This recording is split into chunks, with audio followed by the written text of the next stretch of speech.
Anatomy of the heart. The heart is a complex, fascinating organ that is essential to life. This very powerful muscular organ, located in the center of the thorax between the two lungs, is truly the engine of life. It is practically indefatigable and circulates the blood throughout the body at every moment, non-stop. The left side of the heart pumps oxygen-rich arterial blood that comes directly from the lungs.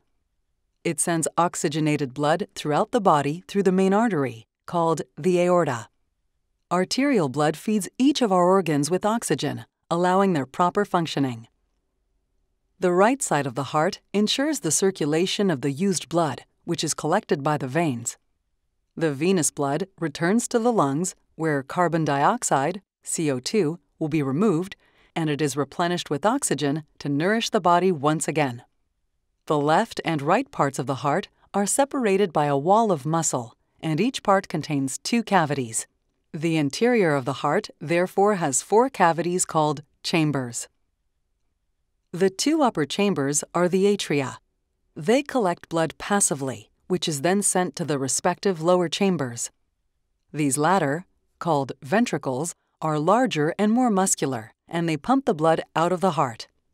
The left atrium collects blood from the lungs, and the left ventricle propels it toward the aorta. The right atrium collects blood from the veins, and the right ventricle pushes it toward the lungs. The left ventricle is cone-shaped.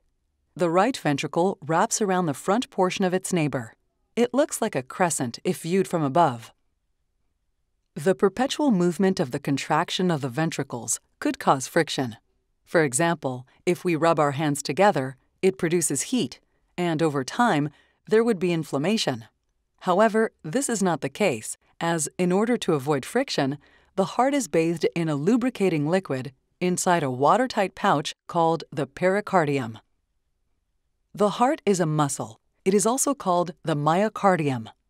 The chambers of the heart and the large vessels attach to a fibrous skeleton, in other words, a rigid structure. The heart skeleton consists of 4 fibrous rings, or tendinous circles. The heart is encircled by the 2 largest rings. The atria and right and left ventricles attach to it. These 2 rings are also the point of attachment for the 2 auriculoventricular valves. The large vessels of the heart are the aorta, which brings the oxygenated blood to the body, and the pulmonary artery, which sends the used blood to the lungs.